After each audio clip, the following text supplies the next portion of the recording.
तीर्थ क्षेत्र में आए हुए महानुभाव, नन्हे मुन्ने बच्चे जो ज्ञानदानम गुरुकुल में ज्ञान अध्ययन कर रहे हैं, सभी लोग ध्यान पूर्वक बैठेंगे, सुनेंगे। सभी लोग हाथ जोड़ेंगे। सबसे पहले हमारा ओंकार मंत्र का मंगलाचरण करेंगे। नमो हरिहंकार, नमो शेषाय, नमो वीर्याय, नमो ज्ञानाय, नमो लोई सब सब। जय बोली देवादिदेव प्रथम तीर्थंकर आदिनाथ भगवान की। अंतिम तीर्थंकर 24वें वर्तमान शासन नायक वर्धमान स्वामी महावीर भगवान की। उनके प्रथम गणधर गौतम गणधर की। इस युग के प्रथमाचार्य श्री चारित्र चक्रवर्ती आचार्य भगवान श्री शांति सागर जी महान महाराज की। सभी पूर्वाचार्यों की, अनंतानंद सिद्ध परमेश्वरी भगवानों की। सभी को जय जिनेन्द्र, जय धूप, जड़ंदो।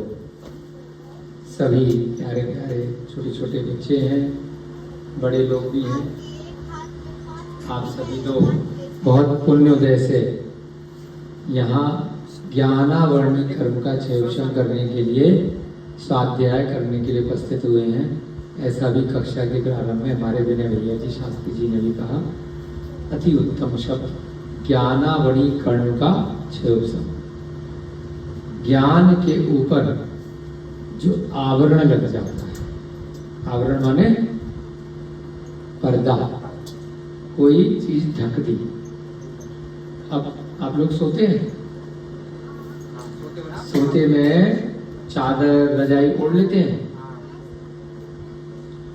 अब पूरी रजाई ओढ़ रखी है, कवर किया हुआ है, पता नहीं चलेगा देखने वाले को कि नीचे इसमें कौन है, दिखाई नहीं देगा।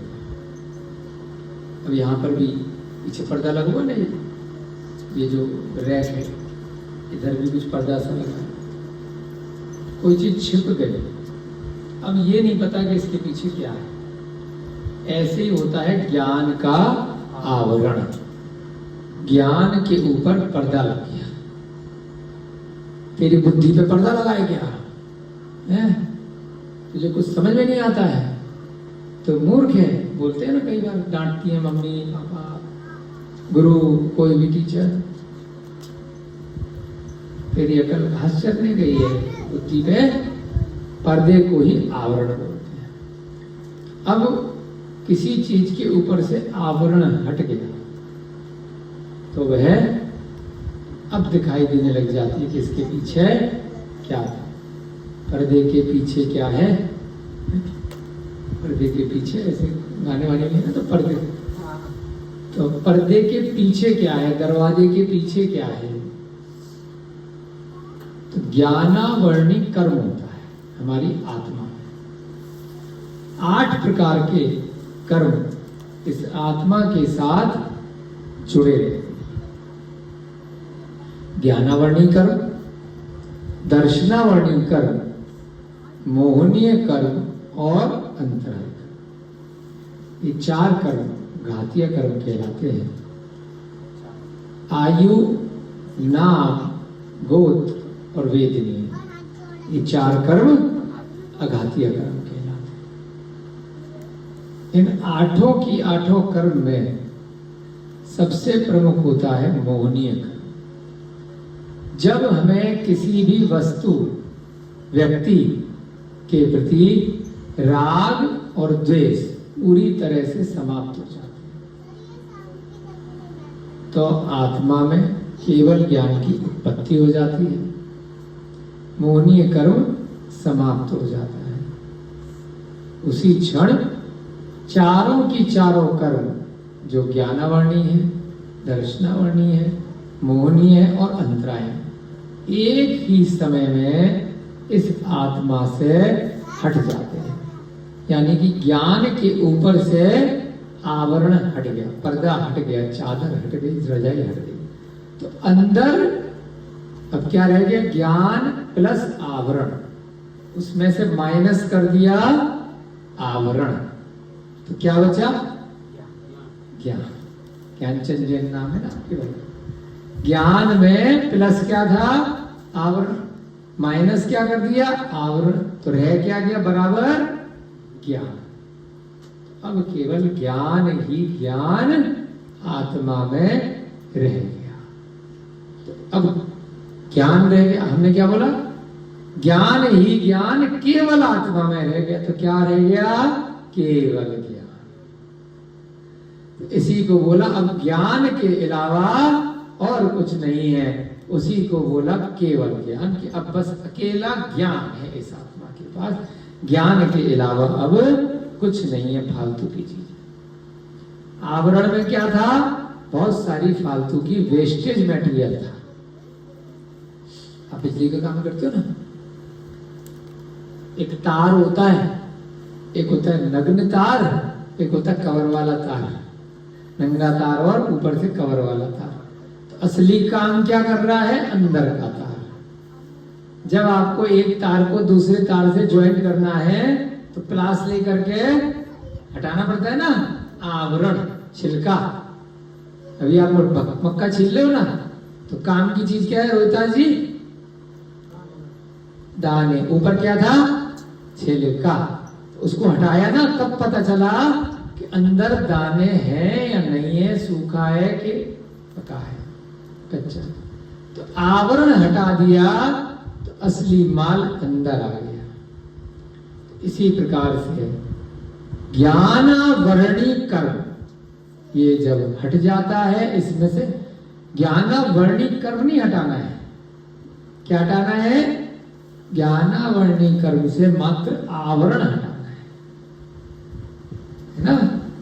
तो वो जब आवरण हट जाता है तो ज्ञान की उत्पत्ति हो जाती है। आपको किसी वस्तु को बनाना है, मिट्टी वाले ताऊ आएंगे आज फिर उधर ना, जब जो भी लोग हैं आराम कर रहे हैं तो आ जाएंगे, तो कुछ चीजें ध्यान में आएंगी। किसी बच्चे को भेज के, बेटा बच्चे एक बार बुला लो, एक बार हमारे लगा दो, सब लोग आ जाएंगे। तो ज्ञानावर्णी कर्म में जब आवरण हट गया तो केवल ज्ञान उत्पन्न रह गया।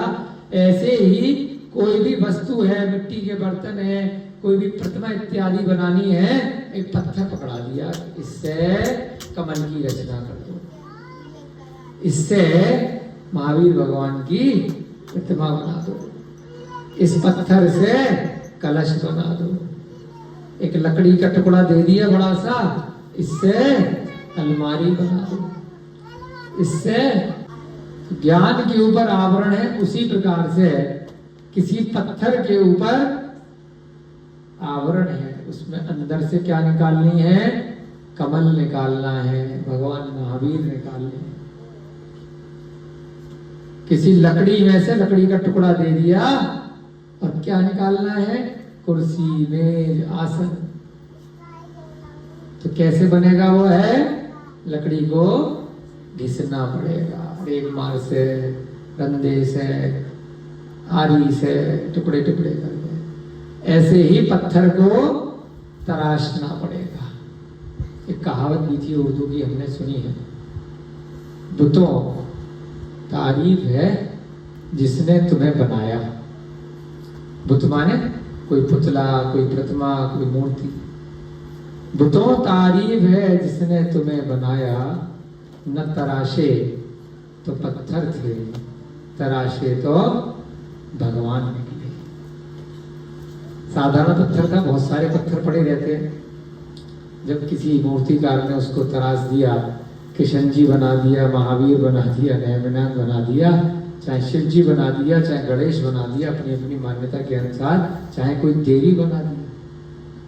अब उसके बाद जो पत्थर जमीन पे पड़ा था वह भगवान बन गया। उसमें से वेस्ट मटेरियल निकाल दिया, पहले से था उसमें वह प्रतिमा।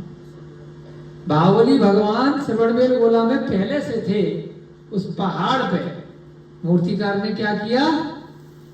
चामुंड राय ने जब मूर्तिकार को वहां पर अपॉइंट किया तो उसने क्या किया, फालतू पत्थर निकाले और क्या कहा, जितने पत्थर निकालेगा उसके बराबर सोना स्वर्ण ले जा, जितना पत्थर निकालेगा उतना सोना दान में दूंगा। ऐसी वो मूर्ति तैयार हुई है बाहुबली भगवान की श्रवण बेलगोला में। तो फालतू चीजें हटानी पड़ती हैं तब वह आवरण हटता है और अंदर से असली वस्तु प्रतिमा ज्ञान प्रदर्शित होता है। ऐसे ही यहाँ जो स्वाध्याय चल रहा है वह किसी ना किसी रूप में आपके जीवन में जो फालतू का ज्ञान है, जिसका कोई उपयोग नहीं है, कोई उपयोग नहीं है, कोई काम नहीं है, कोई प्रयोजन नहीं है, केवल रोजमर्रा की जिंदगी में प्रतिदिन के साधारण क्रियाकलापों में अनादि काल से वह ज्ञान न जाने कितनी बार हमने प्राप्त किया और कितनी बार उसको समाप्त किया।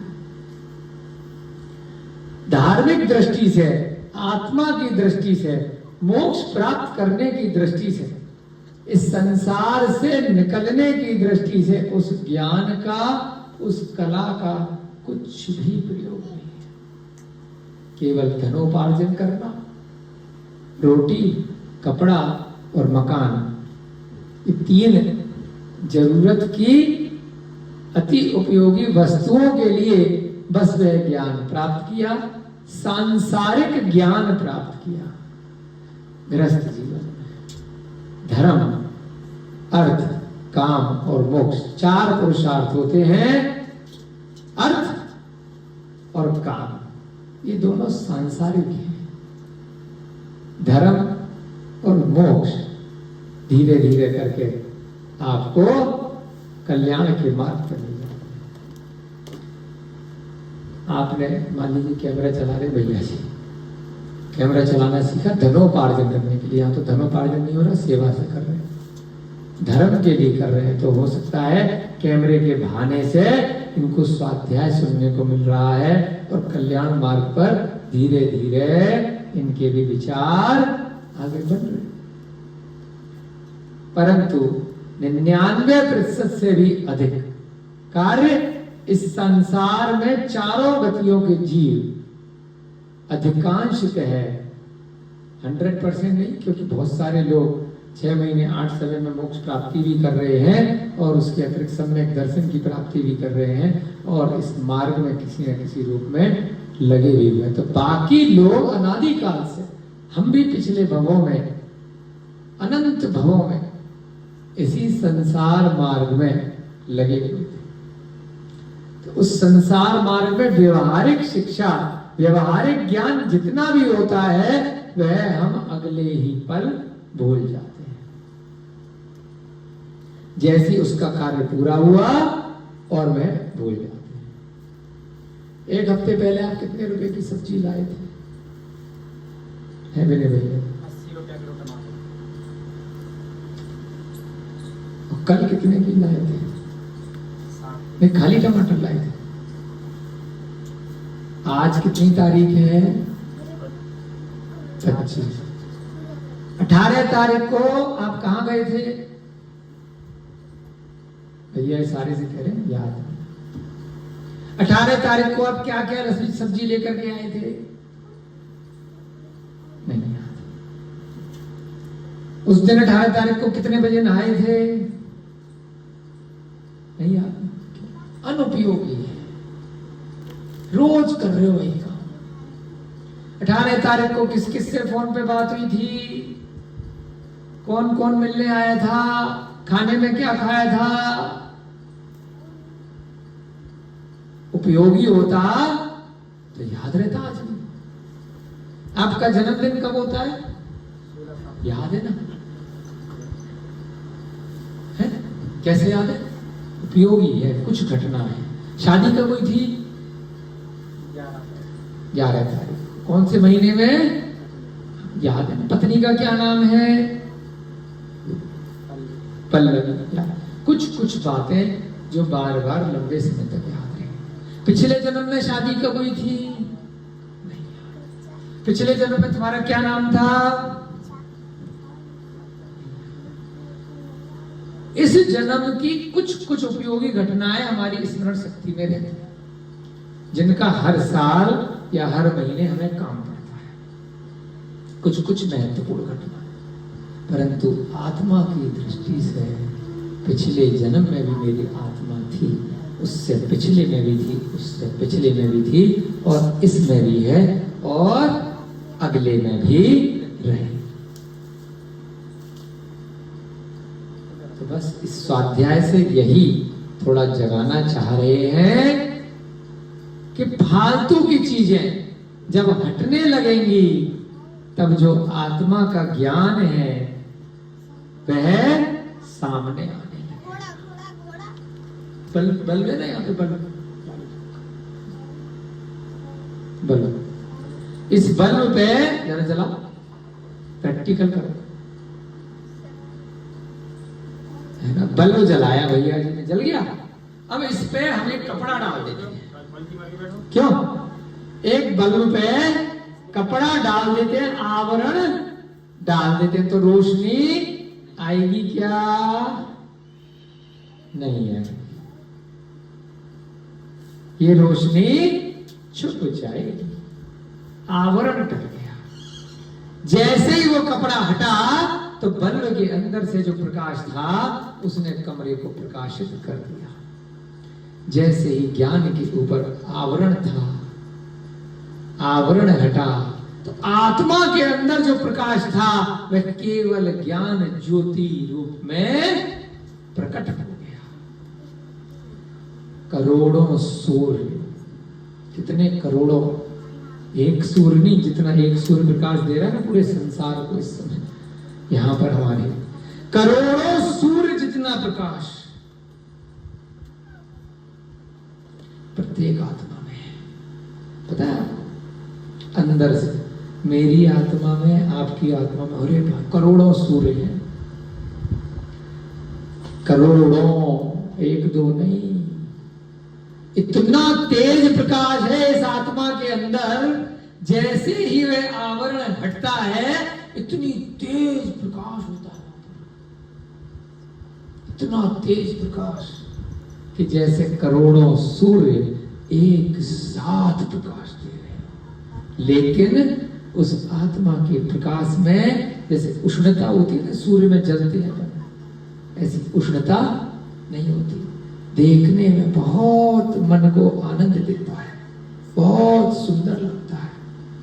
तो ऐसे वह केवली भगवान की दिव्य ज्योति होती है। सूर्य से, सूर्य की आभा से भी करोड़ों गुणा अधिक। अब ये लाइट पढ़िए, आप बंद कर दो। ऐसे ही समझा रहे थे आपको कि बोलते केवल ज्ञान रूपी ज्योति। एक ही समय में अरिहंत भगवान इस पूरे संसार को उस ज्ञान में देख लेते हैं। जैसे ही केवल ज्ञान की प्राप्ति हो गई, फालतू का ज्ञान छूट गया। अब समोसरण में ये नहीं बताएंगे कि भैया बिजली कैसे ठीक होती है, रोड कैसे बनती है, कपड़ा कैसे बनाते हैं? हम जैसे सीए हैं तो ऑडिट कैसे करते हैं, लास्ट डेट कब आती है, रिटर्न फाइल कैसे होती है, खाना कैसे बनाते हैं। फालतू का ज्ञान है। कितनी रोटी कौन खाता है, कितनी सब्जी का, ये फालतू का ज्ञान। उस केवल ज्ञान के बाद अब अरिहंत भगवान नहीं बताते। वे क्या ज्ञान बताते हैं कि भाई फालतू का ज्ञान छोड़ो, अपने आप से ही असली ज्ञान आपकी आत्मा में आ जाएगा। ऊपर से रगड़ रगड़ करके जो मैल लगा हुआ है, जो आवरण लगा हुआ है, उसे हटा दो। नहाते हो विजय जी? साबुन से नहाते हो, पानी से नहाते हो, मिट्टी से नहाते हो? साबुन पानी लगाते हो। क्यों लगाते हो साबुन? मिट्टी, मुल्तानी मिट्टी, पहले उसको रगड़ते हैं, मैल हटाने के लिए ऊपर का। उसके बाद पानी डालते हैं तो लगता है कि चलो गंदगी निकल गई। कई बार पैर ज्यादा गंदे हो जाते हैं तो पत्थर से भी रगड़ते हो, साबुन से जब साफ नहीं होता, मिट्टी से साफ नहीं होता। कपड़े धोने के लिए ब्रश भी रगड़ते हो, सब साबुन के अलावा रगड़ रगड़ के निकालना पड़ता है, पीट पीट करके कपड़ों को। पहले पीटते थे ना नदी पे ले जा करके डंडे से, डंडा होता है लकड़ी का, ज्यादा मैल होता है तो आप लोग धोते होंगे ना कई बार डंडा, क्या बोलते हो डंडे को? क्या? मुगरिया। मुगरिया। अभी भी धोते हो तो दीदी?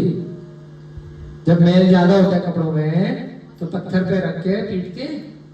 वॉशिंग मशीन पे, जिनके पास वॉशिंग मशीन नहीं है पीटते थे, पीटा तो होगा कभी अपने जीवन में। जैसे कपड़े गंदे हो गए तो पीट करके पानी में मैल निकलता है ना। जब चादर वगैरह ज्यादा गंदे हो जाते हैं, टेंट वाले होते हैं, बहुत सारा कपड़ा धोना होता है, पीटते हैं। तो पीट पीट करके मैल को निकालना पड़ता है, रगड़ रगड़ करके मैल को निकालना पड़ता है, धो धो करके मैल को निकालना पड़ता है, भिगो भिगो करके मैल को निकालना पड़ता है, मथ मथ करके मैल को निकालना पड़ता है। वॉशिंग मशीन भी कैसे चलती है? ऐसे घूमती है या घूमती रहती है, घूमती रहती है, घूमती रहती है। जब वह ढीला हो जाता है तब वह मैल, बाद में वॉशिंग मशीन में साधारण पानी डालते हैं, साफ पानी तो मैल निकल जाता है। उससे पहले मथते हैं, ठोका पीटी करते हैं, टकराता है वो चारों दीवारी में बहुत तेजी से, धीरे धीरे टकराता है, फिर वह मैल धीमा पड़ जाता है। उसके बाद मशीन क्या करती है? सर्फ वाला पानी निकालती है, दूसरा पानी डालती है, फिर वह मैल निकल जाता है, कपड़ा साफ निकलता है। तो ऐसे ही यह कर्म मैल है। क्या बोला इसको? कर्म मैल। तो इसको निकालने के लिए क्या तरीका है? क्या तरीका है? स्वाध्याय है, मथा जाएगा। ज्ञान को प्राप्त करोगे, जो सही ज्ञान है, सम्यक ज्ञान है, तो जो मिथ्या ज्ञान था, जो बकवास था, जो केवल सांसारिक भोग विलासिता की वस्तुओं को एकत्रित करने के लिए राग द्वेष रूपी मोहनीय कर्म रूप में जो इकट्ठा कर रहे थे, बस वह फालतू का ज्ञान धीरे धीरे टकराएगा, मत जाएगा, रगड़ जाएगा। तप करोगे, उपवास करोगे, त्याग करोगे, व्रतों का पालन करोगे, तो क्या होगा? शरीर सुखाने से आत्मा के ऊपर लगा हुआ जो मैल है, शरीर के साथ में भावों को भी सुखा लोगे। अंदर से जब पानी नहीं पियोगे तो थोड़ा सा अंदर का जो मैल है वह सूखेगा, गंदगी सूखेगी। सम्यक दर्शन के साथ में जब 10 धर्म का पालन, व्रत, उपवास, त्याग इत्यादि क्रियाएं करोगे, 4 प्रकार की कषाय, 5 प्रकार के पाप नहीं करोगे, तो अंदर का जो मैल है वह क्या होने लगेगा? मथने लगेगा, टकराने लगेगा और ढीला पड़ जाएगा, धीरे धीरे नरम हो जाएगा। उसके बाद बहुत धीरे से पानी डालो, बहुत धीरे से निर्मल परिणामी हो जाओ, तो क्या होगा? आराम से वह मैल, जैसे सुबह मलमूत्र आप जाते हैं, अगर बढ़िया से आपने कोई अच्छे से टाइम पे अच्छी औषधि का सेवन किया है, खाने को सही ढंग से सही समय पर खाया है, तो आप शौच इत्यादि की क्रिया से बहुत अच्छे से निवृत्त हो जाओगे, आपको बहुत अच्छी शांति मिलेगी। ऐसे ही कर्म रूपी मैल जब आत्मा से निकल जाएगा या धीरे धीरे निकलने लगेगा, तो इतना शांत परिणाम व्यक्ति हो जाता है, इतना अच्छा लगने लगता है, मन में से सारी कषाय, सारे बैर भाव सब दूर हटने लगते हैं। तो मैल, बाहर का मैल तो बहुत हटाया है, सब लोगों ने हटाया है। 1 महीने पहले कौन सा साबुन लाए थे याद नहीं होगा, कौन सी तिथि को लाए थे, बाहर का मैल हटा दिया, भूल गए। परंतु आत्मा का मैल जब हटने लग जाएगा, मोक्ष ज्ञान रूपी लक्ष्मी जब आपके प्रकट होने के लिए तत्पर होगी, तो उससे पहले केवल ज्ञान रूपी लक्ष्मी आपकी आत्मा में आ जाएगी। 4 घातीय कर्म नाश होते हैं तो केवल ज्ञान, बाद के 4 अघातीय कर्म नाश होते हैं तो मोक्ष, सिद्ध परमेष्टि। अब संसार में दोबारा जन्म नहीं। तो ऐसे ज्ञानावर्णी कर्म को समाप्त करने के लिए, कम करने के लिए अच्छा ज्ञान आप लोग प्राप्त कर रहे हैं।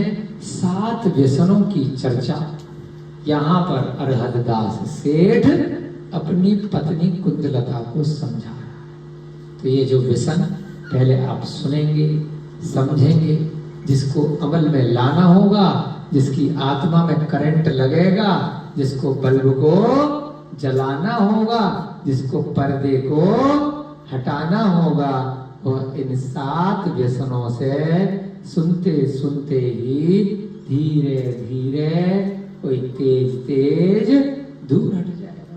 तो जब एक आवरण हटा, दूसरा आवरण हटा, तीसरा आवरण, बहुत सारे पर्दे लगे हुए हैं, 108 पर्दे लगे हैं हमारी आत्मा के ऊपर। कितने कपड़े हैं?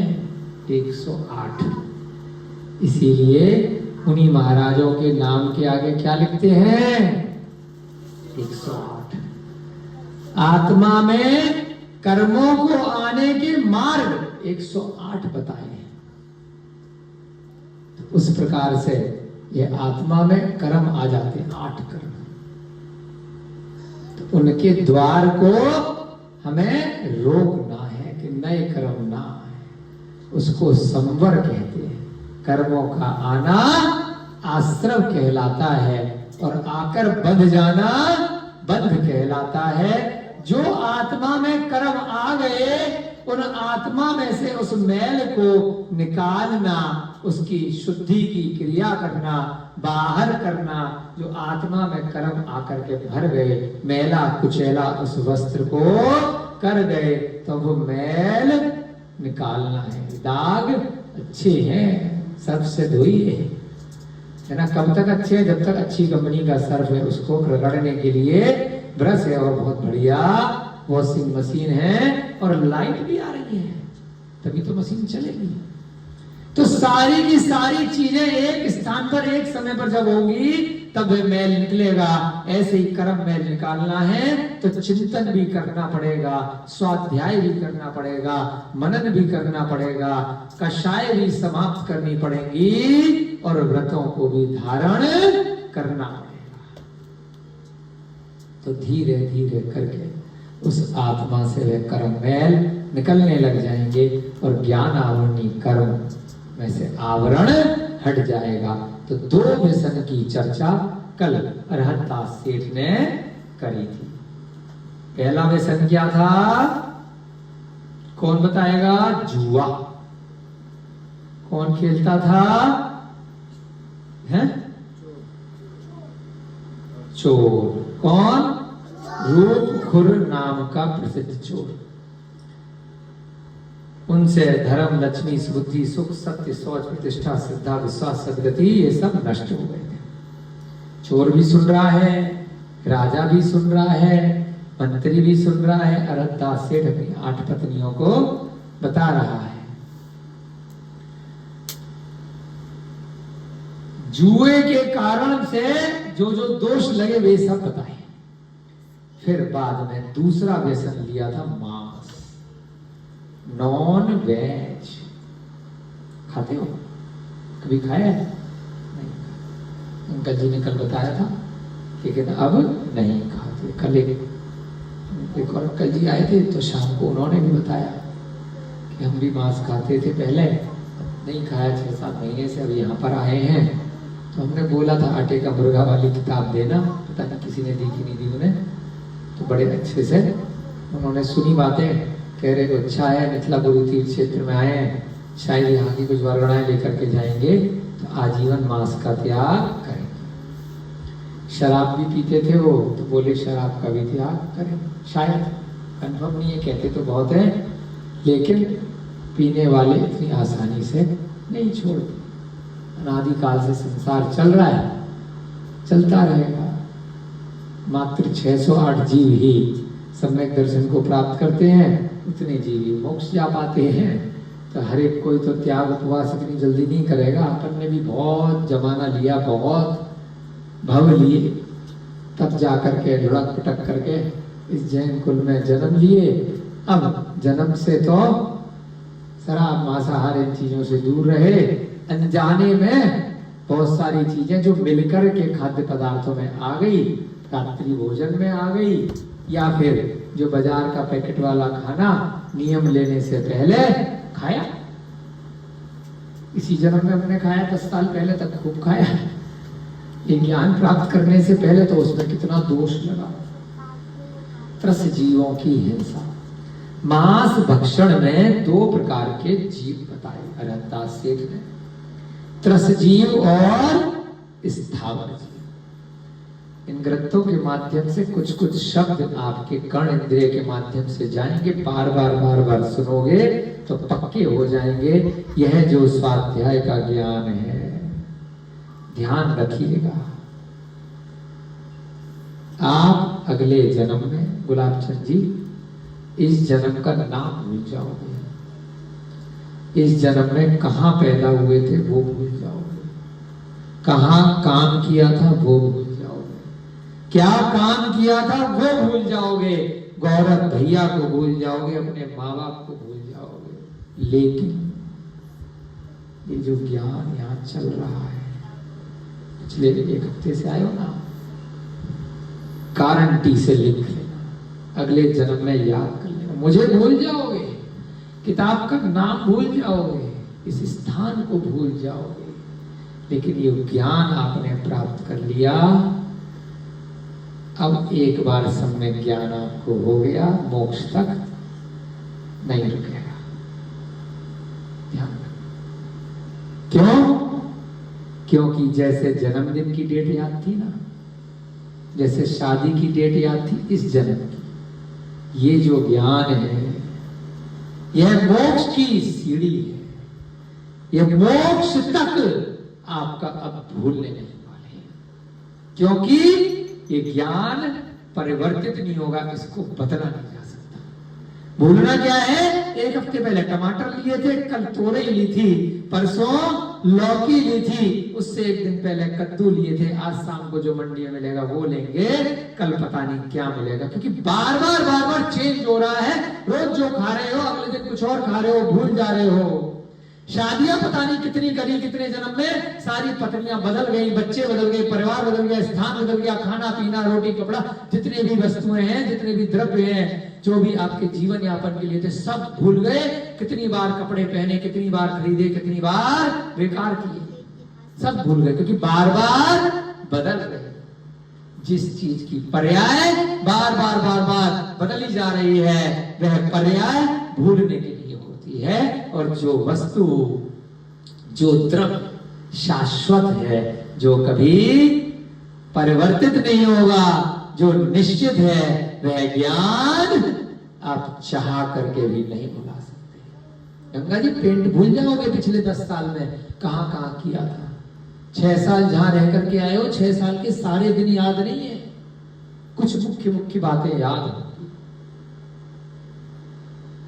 ऐसे ही ये जो ज्ञान है, जो 7 व्यसन आपको बताए जा रहे हैं, एक बार अगर आत्मा में चले गए, सुने कानों के माध्यम से, बुद्धि के माध्यम से, मन का उपयोग लगा करके एक बार समझ में आ गए, तो भगवान महावीर के समय में भी 7 व्यसन यही थे, भगवान आदिनाथ के समय में भी यही थे, भविष्य में महापदम के नाम से जो राजा श्रेणिक का जीव प्रथम तीर्थंकर आएगा, तब भी यही 7 व्यसन वो अपने गणधरों को बताएंगे, सारे लोगों को बताएंगे। हम लोगों का भी पुण्य होगा तो हो सकता है उस समुसरण में वहां पर हम जाकर के बैठेंगे, तब आपको ये तो ध्यान रहेगा, हाँ कुछ कुछ मुझे ये बातें मैंने सुन रखी है। भूल नहीं सकते, क्योंकि आवरण हट गया है। अब आवरण दोबारा चढ़ने नहीं वाला। ऐसे ही जुआ है, ऐसे ही दूसरा मांस है। एक बार मांस व्यसन के दोष आपकी आत्मा में पड़ गए तो आप न इस जीवन में कभी मांस खाओगे, न अगले किसी जीवन में मांस खाओगे। तो इसलिए आपका जन्म निश्चित तौर से कहां होगा? अगला जन्म। अगर किसी भी जीव ने मांस भक्षण के लिए नियम ले लिया, किसी ने नहीं, तो नियम है उसका, क्योंकि फिर वो अगले कंटिन्यू रहेगी वो चीज। अगले जन्म में पैदा होते ही उसका जन्म किसी मांसाहारी के यहां हो ही नहीं सकता। संभावना अधिकतर कहां की है? ऐसे व्यक्ति के यहां उसका जन्म होगा जो अणुव्रती होगा, राजा होगा, क्षत्रिय होगा, जिनेंद्र भगवान का भक्त होगा, प्रतिदिन मंदिरों में पूजा, अभिषेक, घंटा, व्रत, उपवास, अष्टांगिका, 10 लक्षण, ये सब क्रियाएं नित्य प्रति चल रही हो, क्योंकि नियम ले लिया है। अब आप मर गए तो उसमें आपका तो कोई दोष नहीं है। इस शरीर की आयु पूरी हो गई तो मर, परंतु नियम किसने लिया था? शरीर ने लिया था या आत्मा ने लिया था? मैं जो शब्द बोल रहा हूं बाहर दिख रहा है कि मेरा शरीर बोल रहा है, मेरे मुख से शब्द आ रहे हैं, लेकिन विचार परिणाम कहां से आ रहे हैं? आत्मा बोल रही है। ये तो बाहर दिख रहा है आपको कि स्पीकर बोल रहा है। स्पीकर बोल रहा है क्या है? क्यों संकल्प भाई, कौन बोल रहा है? स्पीकर बोल रहा है। बोल मैं रहा हूं, और सूक्ष्म दृष्टि से अगर देखोगे तो मैं भी नहीं बोल रहा हूं, मेरे विचार बोल रहे हैं। और सूक्ष्म दृष्टि से जाओगे तो मेरी आत्मा बोल रही है। तो वह आत्मा के विचार है, आत्मा में वे शब्द आ गए, वे कर्म आ गए। तो जब बेटा करण इसको चुप करो थोड़ा, बच्चे को तो यह सब अगर सत्य व्यसन आपने गंभीरता के साथ, जितने भी यहाँ बच्चे हैं, जितने भी यहाँ बड़े हैं, जो भी वीडियो के माध्यम से सुन रहे हैं, अगर इन व्यसनों का त्याग नियम पूर्वक दृढ़ता के साथ कर दिया तो जीवन भर, इस जीवन में भी वर्तमान की जो पर्याय है उसमें जाने में अनजाने में कभी भी ऐसा हो ही नहीं सकता कि आपके सामने अनजाने में मांस रूपी वस्तु आ जाए, क्योंकि दृढ़ निश्चय हो गया। 2 प्रकार के यहां पर मांस भक्षण बताए, जीव बताए, एक त्रस और एक स्थावर।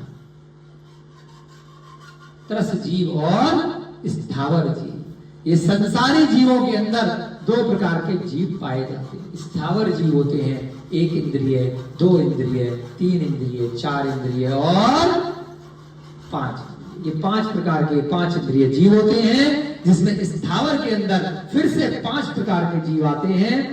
जल का एक, अग्नि का एक, वनस्पति का एक, वायु का एक, पृथ्वी का एक। ये 5 प्रकार के स्थावर होते हैं जो बहुत सूक्ष्म होते हैं, जिनके मात्र स्पर्श इंद्रिय होती है। स्पर्श, रसना, घ्राण, चक्षुकर्ण, ये 5 इंद्रियां एक एक करके बढ़ती जाती हैं। और जब एक इंद्रिय का जीव होता है तो जल के अंदर जितने भी जीव हैं उनमें जल का एक जीव रहते हैं। पृथ्वी के अंदर जितने जीव हैं उसमें पृथ्वी का एक जीव रहते हैं। अग्नि के अंदर जितने जीव हैं उसमें अग्नि का एक जीव रहते हैं। पेड़ पौधों के अंदर जितने जीव हैं उनमें वनस्पति का एक जीव रहते हैं। घास में भी होते हैं, काई में भी होते हैं। और अंत में वायु के अंदर जितने जीव हैं वे सब वायु का एक जीव होते हैं। हम सभी भी अनादिकाल में, अनंत भवों में वह सूक्ष्म जीव बन चुके हैं। वह स्थावर जीवों की पर्याय में हम न जाने कितनी बार जन्म मरण कर चुके हैं। 6 डाले का पहले अध्याय का उसमें ढाल है, 18 बार जन्म मरण कर दिया। ऐसा हम लोग एक बार में श्वासोच्छ्वास करते हैं। एक श्वास में 8-10 बार, 18 बार जन्म मरण। जन्म और मरण भी हो गया। इतना सूक्ष्म जीवन है, इतना कष्ट है, तो यहां का कष्ट क्या है? कुछ भी नहीं है उस कष्ट के सामने। 18 बार तो पैदा भी होकर के मर गए। कितना पैदा होने में कष्ट और कितना मृत्यु के समय का कष्ट है ना। उस भैया को बोला थोड़ी देर चलो चला, कोई बात नहीं है ना। 18 बार जन्म मरण हो गया। ऐसा वह उस जीव को कष्ट हो रहा है। कितनी बार बोल दो कि कक्षा से पहले चला लिया करें जनरेटर। ये प्रतिदिन व्यायामों ने बनाया है कि कक्षा शुरू हुई और जनरेटर चालू कर दी। एक बार बोलना पड़ेगा, डेली का बना दिया है भैया ने। 18 बार जन्म मरण हो गया। इतना कष्ट होता है इस आत्मा को भी उस शरीर की पर्याय बदलने के। स्थावर पर्याय में बहुत कष्ट रहते हैं और दूसरी होती है त्रस पर्याय। त्रस का मतलब 2 इंद्रिय, 3 इंद्रिय, 4 इंद्रिय और 5 इंद्रिय। ये सभी त्रस जीव कहलाते। 3 लोक के अंदर जब तक कोई दूसरा काम कर लेंगे बता देना है ना, कुछ और काम कर लेंगे थोड़ी कर लेंगे, ठीक है। त्रस पर्याय में 2, 3, 4 और 5 इंद्रिय के जीव रहते हैं। अगर उनको खा लेते हो तो मांस भक्षण कहलाता है। अगर आपके खाने में कोई मच्छर आ गया और आपने देख करके उसको खा लिया या अनदेखा करके खा लिया तो मांस भक्षण का दोष आएगा। आपने मर्यादा के बाहर बहुत सारी सामग्री, कई महीनों पुरानी, 6 महीने पुरानी, 1 महीने पुरानी आपने खा ली, चाहे बिस्किट, ब्रेड, नमकीन, चिप्स, पिज्जा, बर्गर, न जाने कितनी चीजें खा ली, तो मांस भक्षण का। आप शाकाहारी रहे, कितने ढिढोरा पीटते रहो, कारण उसके अंदर असंख्यात त्रस जीवों की उत्पत्ति हो गई और वह जीव उसमें शामिल हो गए। फिर कह रहे हो फूड पॉइजनिंग हो गई, वहां से लेकर के आए थे, बीमार पड़ गए, पेट में दर्द हो गया, ये हो गया, क्योंकि आपने मर्यादा वाला भोजन नहीं किया। घर में तो आप नौटंकी करने के लिए सुबह की रोटी शाम को नहीं खा रहे, सुबह के चावल शाम को नहीं खा रहे, लेकिन बाहर का 3 साल की एक्सपायरी डेट का माल संभाल करके बिस्किट, नमकीन का पैकेट रखे हुए हो। इतना सा चॉकलेट खा रहे हो, इतनी सी टॉफी खा रहे हो, क्योंकि मार्केटिंग इस तरह से की गई है। सड़ा गला खा रहे हो। त्रस हिंसा का दोष है बाहर के खाने में किसी ना किसी रूप में। त्रस जीवों में मांस होता है और जो फल सब्जी है वह सब वनस्पति का एक स्थावर कहलाते हैं। वायु को तो आप डायरेक्टली नहीं खा सकते, हाँ जल को पी सकते हो, इसलिए फल सब्जी स्थावर में आती हैं। जिस प्रकार से त्रस के शरीर में समस्त वीर है वह ब्रह्मा है। त्रस का शरीर खाया, चाहे आपने छोटा सा घुन ही खा लिया, छोटा सा कीड़ा लगा हुआ दाल के अंदर लग जाता ना गेहूं के अंदर, फिर भी कंजूसी में खा गए यार, कौन सा कुछ नुकसान दे रहा है। 100 रुपए के चने खरीदे थे, कीड़े लग गए, अब दिख रहे हैं फिर भी यार खा लो। पैसे लगे नहीं खाओ, उसमें खून है, कीड़े हैं, चींटी लग गई, अगर दिख रही है भले मर गई, उसके अंदर अगर चींटी है तो चींटी सहित खाना मत खाओ। मच्छर गिर गया तो मच्छर सहित नहीं खाओ। हाँ, अगर कोई ऐसा कारण है भाई ऊपर से तैर रहा था हटा दिया, अगर खा रहे मच्छर की लाश नहीं खाओ। ये तो इतनी सूक्ष्म में तो अपन कर लेते हैं, हमने देखा जब हम आर्टिकलशिप में ऑडिट किया करते थे, बड़े बड़े लोग दोपहर में ऑडिट पे लंच हो रहा है, चिकन खा रहे हैं, मटन मंगा रहे हैं। फिर एक बार वेंडिंग मशीन में कॉफी निकाली, मशीन लगी होती है ना ऑफिसों में, चाय कॉफी की, बटन दबाया गिलास में, उसमें आ गए लाल कॉकरोच, कई दिनों से साफ नहीं करी थी अंदर से। तो लाल कॉकरोच आ गए छोटे छोटे, तांडव मचा रहे हैं पूरे ऑफिस में। पियोन को बुला रहे हैं, यहाँ लड़ रहे हैं, वहां लड़ रहे हैं, इस पे चिल्ला रहे हैं, उस पे चिल्ला रहे हैं। हमने कहा यार क्या नौटंकी है, वो तो जिंदा कॉकरोच है। और तू जब वहां जाकर के 500,000 रुपए में मांस खा रहा है, उसमें तेरे को तृप्ति मिल रही है, और कॉकरोच मशीन में आया हटा दे तो उसमें तू तांडव मचा रहा है। तो जीव के हिसाब से चल, हाथी घोड़ा बड़े बड़े जानवर खाने में तुझे दोष नहीं दिख रहा, इतने बड़े मुर्गे को खा रहा है, और जो जीव बस चींटी आ गई, मच्छर आ गया, उसमें तू लेनी देनी कर दे रहा है। समझ में नहीं आता लोगों की प्रकृति। सुबह का शाम को खाना नहीं खा रहे, मच्छर गिर गया तो तांडव मचा रहे हैं। दोष है मांस हिंसा का किनके लिए? जो नॉनवेज नहीं खा रहे, जो शराब नहीं पी रहे, जो बाहर जाकर के शराब पीता है और खाने में मच्छर या गिर जाए कैंटीन में, तो तांडव मचाने का उसको कोई अधिकार नहीं। कई कई साल पुरानी शराब पी रहा, नाले में पड़ा है और एक कीड़ा गलती से आ गया, तो तू रात में खाना खा क्यों रहा था? 11 बजे, 6 बजे खा, 5 बजे खा, तू गया क्यों बाहर खाना खाने रेस्टोरेंट में? वहां रेस्टोरेंट वाले को तांडव मचा रहा है, हल्ला मचा रहा है, वेटर पे चिल्ला रहा है। किसने कहा था? जब बल्ब जलेगा रात में तो मच्छर गिरेंगे ही। तो रात्रि भोजन में नियम से त्रस हिंसा का दोष लगता है, मांसाहारी कहलाता है। साक्षात शास्त्र से देख करके बता रहे हैं, मांसाहारी कहलाता है जो भी व्यक्ति रात्रि में भोजन करता है। क्योंकि त्रस जीव, खाली त्रस जीव का मतलब चिकन, हाथी, घोड़ा, बंदर, बैल, बड़े बड़े जीव नहीं है, मुर्गा वगैरह। क्या है? जो मच्छर, मक्खी, कीड़े मकोड़े, घुन अब आपको दिखाई नहीं देंगे। अरे पहले के जमाने में मोमबत्ती होती थी, लालटेन होती थी, अब तो हमारे बड़े पूरे पैक्ड घर हैं, एक भी मच्छर नहीं दिखाई देता, एसी चल रहा है, इसमें मच्छर नहीं है। रात और दिन का पता ही नहीं चलता है कि 8 बजे खा रहे हैं कि 12 बजे खा रहे हैं, ऑफिस से 11 बजे आ रहे हैं, 10 बजे आ रहे हैं, तो क्या करें? हम बता रहे हैं ना हमारे खाने में मच्छर नहीं है। आपको पुराने जमाने के नियम है, पुरानी किताबें मूर्ख बना रहे हैं। तब खुले में खाते होंगे, बाहर पेड़ के नीचे खाते होंगे, इसलिए मच्छर गिरते होंगे, अग्नि जलाते होंगे, लालटेन जलाते होंगे। अब तो सारा वीआईपी ट्रीटमेंट है, हमारे पास बहुत पैसा है, कोई मच्छर नहीं है।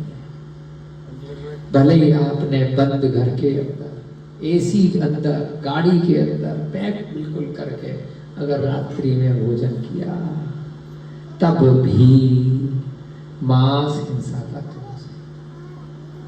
चाहे रात्रि में पकाया गया, रात्रि में बनाया गया, रात्रि में खाया गया, तीनों प्रकार से, भले ही दिखाई नहीं दिया। त्रस जीव जो घुन इत्यादि हैं, उससे भी सूक्ष्म वाले भी त्रस जीव होते हैं, मात्र स्थावर जीव दिखाई नहीं देते। स्थावर के और घुन के बीच में भी बहुत सूक्ष्म सूक्ष्म जीव होते हैं, बहुत छोटे छोटे होते हैं, जो हमें दिखते नहीं हैं। सूर्य के प्रकाश में उनकी उत्पत्ति नहीं होती। जैसे ही सूर्यास्त हो जाता है तो इतने सूक्ष्म उनका समय होता है कि एक सांस में 8-10 बार बार उत्पत्ति मरण होता है। उनका शरीर उस भोजन में रह जाता है। आत्मा आई, आत्मा मरण करके चली गई, पैदा हुए और 1 सेकंड में मर गए, तो शरीर रह गया वहीं की वहीं। तो वो छोटा छोटा सूक्ष्म शरीर उस पूरे भोजन में आ जाता है। तो उसके कारण से त्रस हिंसा का दोष रहता है। त्रस के शरीर में जो समस्त वीर है वो ब्रह्मा के समान है, जो उसका मांस है वह विष्णु के समान है, और जो अस्थियां हैं, जो हड्डियां हैं, हड्डियां भी चूसते ना मछली खाने वाले, हड्डी भी नहीं छोड़ते, आंखें भी नहीं छोड़ते, बाल भी नहीं छोड़ रहे, खाल भी नहीं छोड़ रहे, पका डाल रहे सारी। तो जो उसकी हड्डियां हैं वह ईश्वर है, महेश है। इसलिए जो लोग अन्यमति हैं, जो जिनेंद्र दर्शन को नहीं जानते, नहीं मानते, तो वह किसको मानते हैं? ब्रह्मा, विष्णु और महेश। उन्हीं के नाम से यहाँ पे अरदास समझा कि हे मांसाहारी लोगों, हे मांस खाने वाले लोगों, जो मांस भक्षण में चाहे बड़ा जानवर है या 1, 2 इंद्रिय, 3 इंद्रिय, 4 इंद्रिय वाला जीव है, उसका जो शरीर है वह विष्णु है, वह ब्रह्मा है। मांस उसके अंदर से जो निकला वह तुम्हारा विष्णु है, और जो उसकी हड्डियां तुमने खा ली, चूस ली, रस ले ले करके, वह क्या है? हड्डियां, वह महेश है। तो तुम वह त्रस का मांस कैसे खा सकते? अब ये जो संस्कार 15 मिनट में दिए, 1 लाइन की बात थी, 1 लाइन में खत्म कर क्यों दिए?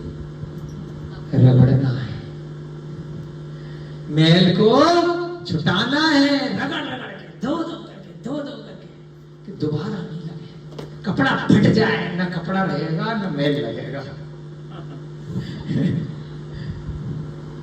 इसलिए समझा रहे, चिंतन कर रहे हैं स्वयं के लिए, आप लोगों के लिए, अपने लिए, कि अनादि काल के जो संस्कार हैं, पूर्व भव में जो हम सब ने कितनी बार मांस खाया है, इस जीवन में ना खाएं। अंडा नहीं खाना, मांस है, जीव का बच्चा है। अरे आमलेट में तो कुछ नहीं है, उसके अंदर तो बकरा, वो जो मुर्गा है ही नहीं, निकल गया, नहीं है। कैसे नहीं है? शरीर है,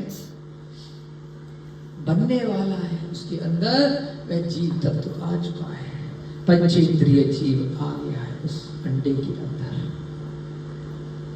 जीव का शरीर मांस है, परंतु जीव का शरीर मांस रूप नहीं है। त्रस जीव का शरीर तो मांस रूप है, त्रस जीव का शरीर मांस है, परंतु स्थावर। अब अरे पेड़ पौधे भी तो खाते, आप शाकाहारी, सब जैनियों को सुनना पड़ता है बचपन से लेके आज तक। अरे आप भी तो पेड़ पौधों में जगदीश चंद्र बसु बता के गए हैं, नोबेल पुरस्कार मिला है? पेड़ पौधों में भी जीवन है, वनस्पति में भी जीवन है। अरे उसको भी तो तुम रुला रहे हो, उसमें भी तो दर्द होता है, जैसे शाकाहारी वैसे मांसाहारी। शास्त्र में लिख दिया, क्लेरिफाई कर दिया, स्थावर जीवों का शरीर मांस नहीं है।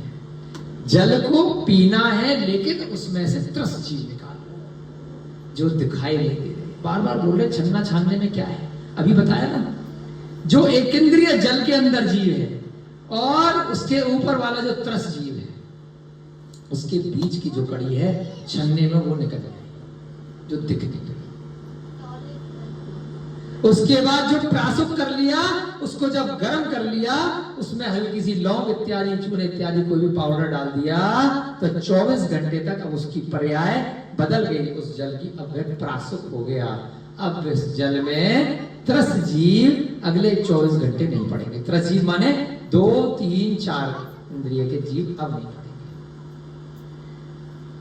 जल कायिक जो जीव है वो तो स्थावर जीव है, वो छन्ने में न दिख रहे न हट रहे, उनकी तो पर्याय ही चले। तो उनमें ठंडे पानी प्रासुक करना पड़ेगा, अगर 1 घंटे बाद प्रयोग करना है। 48 मिनट की मर्यादा है छने जल की, 24 घंटे की मर्यादा है पानी को उबाल करके उसकी पर्याय बदलनी है, हल्की सी लौंग या कुछ भी ऐसी चीज डाल दे। तो यह अनिवार्य है। आप लोग अभिषेक करते हैं ना, ऐसे ही खाना बनाओ, क्या दिक्कत है? खाने में अगर तुरंत प्रयोग में ला रहे हो तो कम से कम छानो तो सही, कितनी देर लग रही है, क्योंकि मांस भक्षण का दोष है। स्थावर जीव, जल का एक, अग्नि का एक, वनस्पति का एक, वायु का एक, पृथ्वी का एक, आप खा तो रहे नहीं उनको डायरेक्ट, तो वनस्पति को भी आपने पका लिया। जमी कंद के अंदर त्रस का दोष है, जो आलू, प्याज, लहसुन, जमीन के अंदर के जो पदार्थ है, पूरा की पूरा पेड़ खत्म कर रहे हैं। उसके अंदर अंधेरा है, मिट्टी है, तो अधिकांश जीवों की उत्पत्ति उसमें रहती है। नीम वृक्ष तो है, लेकिन नीम है ऐसा नियम नहीं है, तो वो उसमें नीम का जो वृक्ष है, पूरा वृक्ष तो आप खा नहीं रहे, तो उसको अगर हमने विधि पूर्वक बनाया तो त्रस हिंसा का दोष नहीं है। अपनी जरूरत के अनुसार, शक्ति के अनुसार आप लोग, हम सब लोग वनस्पति कायक का सेवन कर सकते हैं। मांस नहीं कहलाएगा। वो जो बकवास करते हैं करने दो, क्योंकि उनके अंदर स्नायु तंत्र नहीं है, रसना, घ्राण, चक्षु और कर्ण नहीं है। पेड़ खाता तो है नहीं, पेड़ चलता तो है नहीं, पेड़ उड़ता तो है नहीं, पेड़ बोलता तो है नहीं, पेड़ में दिमाग तो है नहीं, लेकिन पेड़ में दर्द होता है स्पर्श इंद्रिय के कारण से। तो वनस्पति कायिक तो है, परंतु मांस भक्षण का दोष नहीं है। अब समय वैसे हो रहा है, लंबी चर्चा हो गई है, फिर भी एक दोष और पढ़ेंगे। आप सबका यहाँ संस्था में, पूरे विश्व में 99.99% लोगों का फेवरेट व्यसन है, सबसे फेवरेट है लवली, क्या? मदिरा व्यसन के दोष देखिए। मदिरा माने झूम झूम रे बाबा, मुझे पिला, मैंने पी नहीं है, मुझे तो पिलाई गई है, मेरे हाथ में शराब है, सच बोलता हूं। कितने सारे गाने, कितने सारे हीरो, कितने सारे आप लोगों के प्रेरणा स्रोत, हम सब लोगों के कितने सारे नाटककार के प्रेरणा स्रोत। कोई भी मंच पे बिना शराबी के रंगमंच होता ही नहीं है, कोई भी फिल्म ही नहीं बनती है बिना शराब के, कोई जीवन नहीं चल पाता। सबका फेवरेट नरक में ले जाने का द्वार है, सबका फेवरेट है मदिरा। जिसने इस व्यसन को दृढ़ता के साथ छोड़ दिया, अगला कोई भी जीवन जो अगले जो भाव मिलने वाले हैं, आपके सामने ऐसा विकल्प ही नहीं आएगा। आपकी संगति ऐसे लोगों की नहीं बनेगी जहां पे ये सारी मदिरा का कार्य हो रहा है। लेकिन नियम ये है, आप पहुंचोगे नहीं, छुड़ाने के लिए तो पहुंच जाओगे। जिन लोगों के पास ये है व्यसन है, लेकिन संगति में उनके साथ कभी नहीं जाओगे। विरूपता, बीमारी, पीड़ा हो गई ना उसकी। वो क्या थी, क्या कमजोर हो गई थी भाई साहब? जो थे लीवर खत्म, छोड़ नहीं पा रहा है, लीवर खत्म है, मर रहा है, किडनी फेल हो रही है, डायबिटीज है, पगला गया है बुरी तरीके से, सारी की सारी बीमारियां हैं, लेकिन फिर भी मदिरा व्यसन छोड़ नहीं पा रहा है। विरूपता आ रही है, रूप बिगड़ गया शरीर का, बीमारियां आ रही हैं, कितनी पीड़ा हो रही है। आत्मीय जनों के द्वारा तिरस्कार, अपने लोग ही अपनी माँ बाप दोस्त परिवार के लोग धक्के मार के निकाल रहे हैं। कार्य के समय का उल्लंघन, जिस समय जो कार्य किया जाना है उस समय नाले में पड़ा है। द्वेष, लोगों से द्वेष कर रहा है, झगड़ा कर रहा है। ज्ञान का नाश, सारा बुद्धि भ्रष्ट हो गई है। स्मृति हरण, याद ही नहीं है कब कहां था, क्या करा, कैसा था, सब भूल गया, कब क्या किया। बुद्धि हरण, विवेक खत्म हो जाता है। सत्पुरुषों के साथ भी वो अच्छे लोग उसको बिठाना बंद कर देते हैं। कठोरता, बहुत कठोर गालियां देना, नीचों का सेवन, अब नीच लोग ही उसके दोस्त बनते हैं। कुचालकों का विचलित होना, विचलित हो जाते हैं उसके। धर्म, अर्थ और मोक्ष का विनाश, ना धर्म कर पाता है, ना पैसा कमा पाता है, और मोक्ष जाने की तो भूल जाओ। यह 16 मदिरा पान के दोष है। कितने बढ़िया तरीके से समझाया है। हम अगर खुद गप्पे मारेंगे तो याद नहीं रहेंगे ना, तो इसलिए शास्त्र का हम सानिध्य लेते हैं, उसमें से देख करके बताते हैं। हमारे भी ज्ञानावर्णी कर्म का क्षय होता है, आपका भी होता है। यही धीरे धीरे अभ्यास हमको कब किस भाव में केवल ज्ञान की उत्पत्ति करा देगी, पता ही नहीं। इतना आराम आराम से जाएगा। यह दिव्य औषधि है, इससे बड़ी कोई औषधि नहीं है। जो बाहर की औषधि खा रहे हो, डायबिटीज की काढ़ा पी रहे हो, 50 चीजें, वो केवल ऊपर ऊपर के रोगों का नाश करेगी। अंदर का रोगों का नाश करना है स्वाध्याय, परम तप। यही स्वाध्याय आपको ज्ञानावरणी खत्म करेगा और केवल ज्ञान लेकर के आएगा। फिर तो कोई रोग है ही नहीं, जब संसार से सारे की सारी इच्छाएं समाप्त हो गई। विरूपता, बीमारी, पीड़ा, दोबारा से रिपीट करेंगे, आप लोगों के दिमाग में बैठ जाए। आत्मीय जनों के द्वारा तिरस्कार, कार्य के समय का उल्लंघन, द्वेष, ज्ञाननाश, स्मृति हरण, बुद्धि हरण, सत्पुरुषों के साथ वियोग, कठोरता, नीचों का सेवन, कुचालकों का विचलित होना, धर्म, अर्थ और मोक्ष का विनाश। पियोगे शराब, जिसको ये चीज करनी होती है सब पता होता है। सिगरेट के पैकेट पे लिखा है इसको खाने से कैंसर, इतना और बढ़िया है, जब तक कैंसर नहीं होगा आनंद। और बड़ा फोटो छपवाओ और ज्यादा खाएंगे, और ज्यादा टैक्स लगाओ शराब पे, और ज्यादा पिएंगे। कमाल है? जितना महंगी शराब होगी, जितना महंगा गुटखा और व्यसन होंगे, उतना ज्यादा ब्रांड बनेगी। मैं ब्रांडेड पी रहा हूं। सिगार चलती है बड़ी फेमस, हमने सुना कई 1000 रुपए की एक सिगरेट आती है सिगार की। लोग पी रहे स्टाइल में सिगार। जितनी महंगी शराब उतने ज्यादा उसके ग्राहक, उतने ज्यादा बड़े बड़े हीरो हीरोइन। मध्य लज्जा रूप धन को हरने वाला है। मध्य माने मध्य, एक मधु होता है उसको शहद बोलते हैं। मध्य माने विनय जी, मध्य माने शराब। लज्जा रूपी धन को हरने वाला, जो अंदर की लज्जा होती है ना, वो समाप्त हो जाती है शराबी की। किसी को भी गाली देता है, किसी के साथ भी कुछ भी करने लगता है। जो स्त्रियों के साथ भी दुराचार करते हैं, लोगों के साथ एक्सीडेंट करते हैं, गाली देते हैं, मर्डर करते हैं, मारते हैं, जितने बुरे कार्य इस संसार में होते हैं, शराबी व्यक्ति ही मदहोशी में करता है। कुल का अंत करने वाला है, चित्त को संताप देने वाला है, अत्यंत नीच जनों को प्रसन्न करने वाला है। खुश कौन होगा शराब पीने से? ठेके वाला, माल बिक रहा है वो भी नीच है, फैक्ट्री वाला वो भी नीच है, वो प्रसन्न हो रहा है आपसे बस।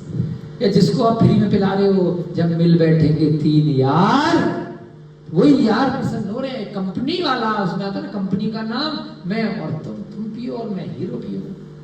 ये 3 लोग, कंपनी वाला खुश हो रहा है, एक पीने वाला और एक पिलाने वाला। ये 3 यार खुश होते हैं। इसके अलावा सारा संसार उन तीनों से दुखी होता है, पीड़ित होता है। बीवी भी पीड़ित होगी, घर में आके मारेगा, बच्चे भी पीड़ित होंगे, सारे पीड़ित, बस 3 लोगों को छोड़कर। नीच जनों को प्रसन्न करने वाला है, प्रमाद को उत्पन्न करने वाला है, उसे पता ही नहीं है, होश ही नहीं है। शील का विध्वंस करने वाला है। स्त्री शराब पी लेगी तो इधर उधर व्यभिचार करेगी, पुरुष पी लेगा तो वो अपना शील, अपना ब्रह्मचर्य सब भूल जाएगा। शिल्प ज्ञान का विनाशक है। शिल्प ज्ञान है ना, हमारे ताऊ को आप लोग कपड़ा वगैरह बनाते हैं, सारे के सारे कुछ ना कुछ वस्तुएं बना रहे, ज्ञान भी भूल जाओगे। शराब पीने के बाद चला पाओगे चाक? है ताऊ? गिरते पड़ते रहोगे, चाक ही आपके ऊपर गिर जाएगा, सिलाई मशीन ही गिर जाएगी, गाड़ी चलाने वाला नाले में गिर जाएगा, किसी को मार देगा। तो जो भी ज्ञान प्राप्त किया है, बिजली का काम कर लोगे, शराब पी गए, ऐसा करंट मारेगा, कहां जाकर फेरोगे पता नहीं चलेगा। है कभी कर पाओगे शराब पीने के बाद? तार जोड़ पाओगे मीटर में, खंबे में? नहीं जोड़ पाओगे।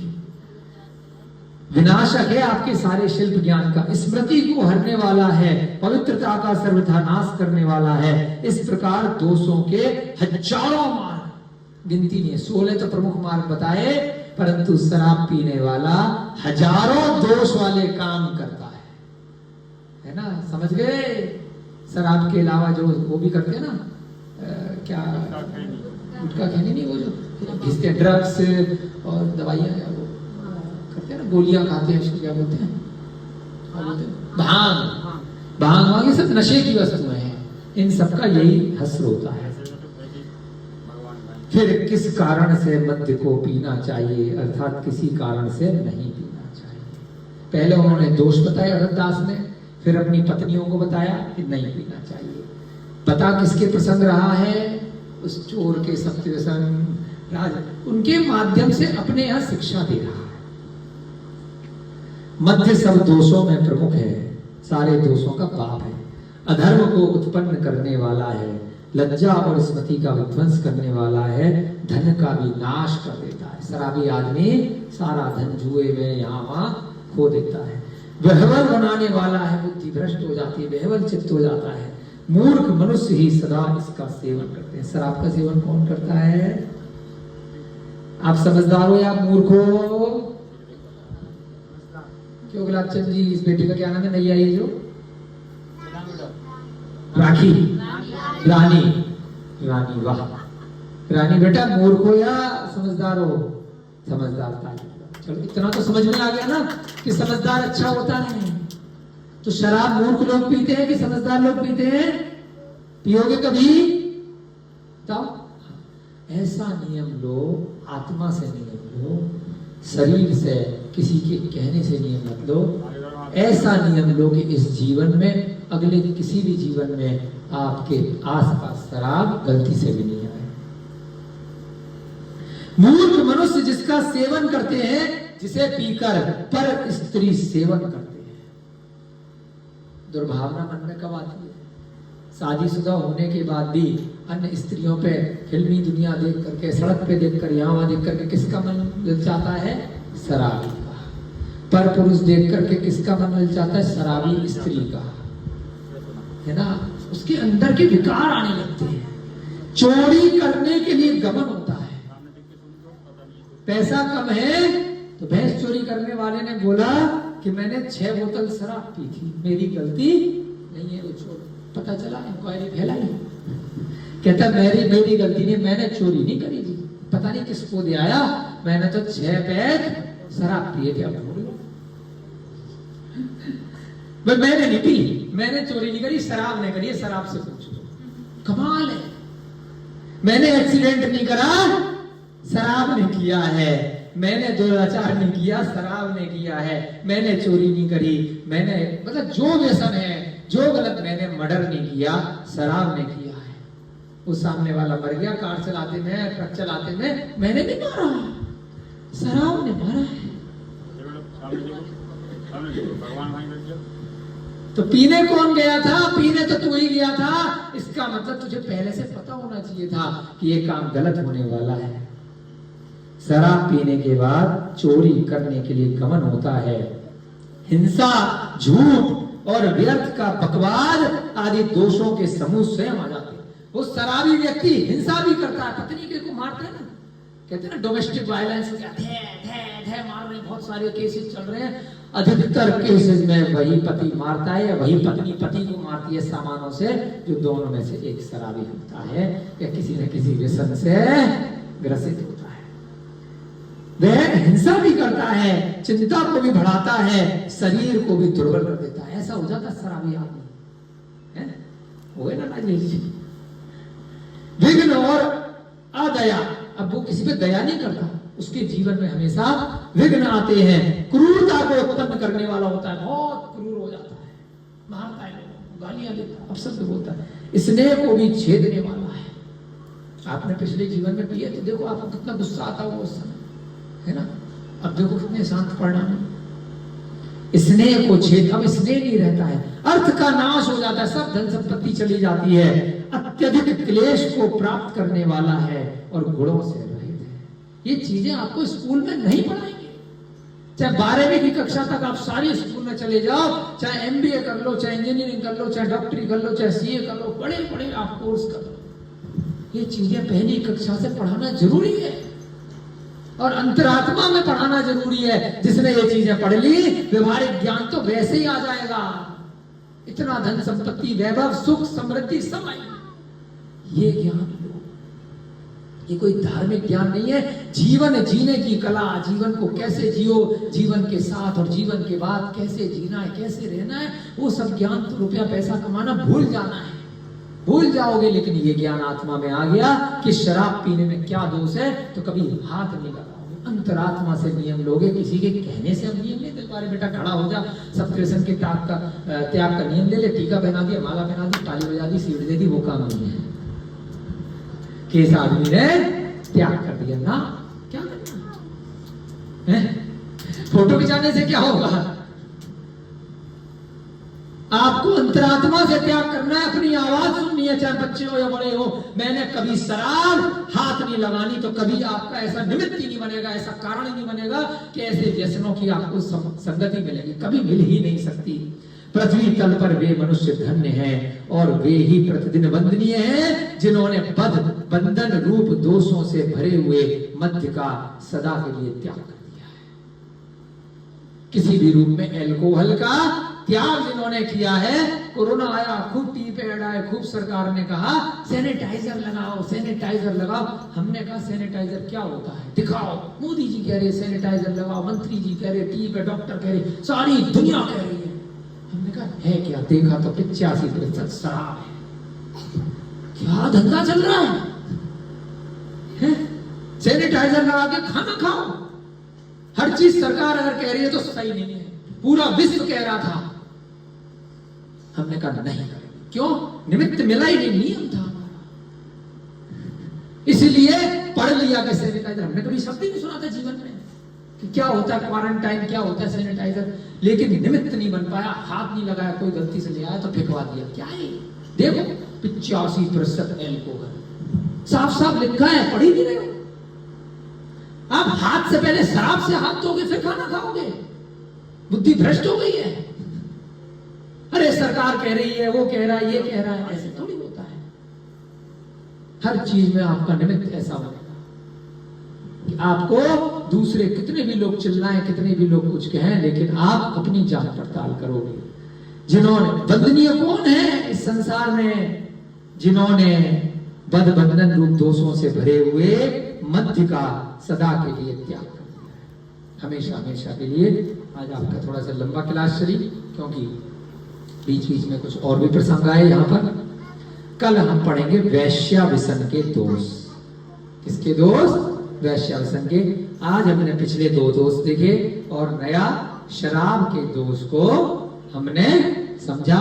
आप सभी से प्रार्थना है कि अपनी आत्मा में आज अवश्य चिंतन करना कि हमने किसी भी तरीके से शराब का सेवन जाने अनजाने में नहीं करना है।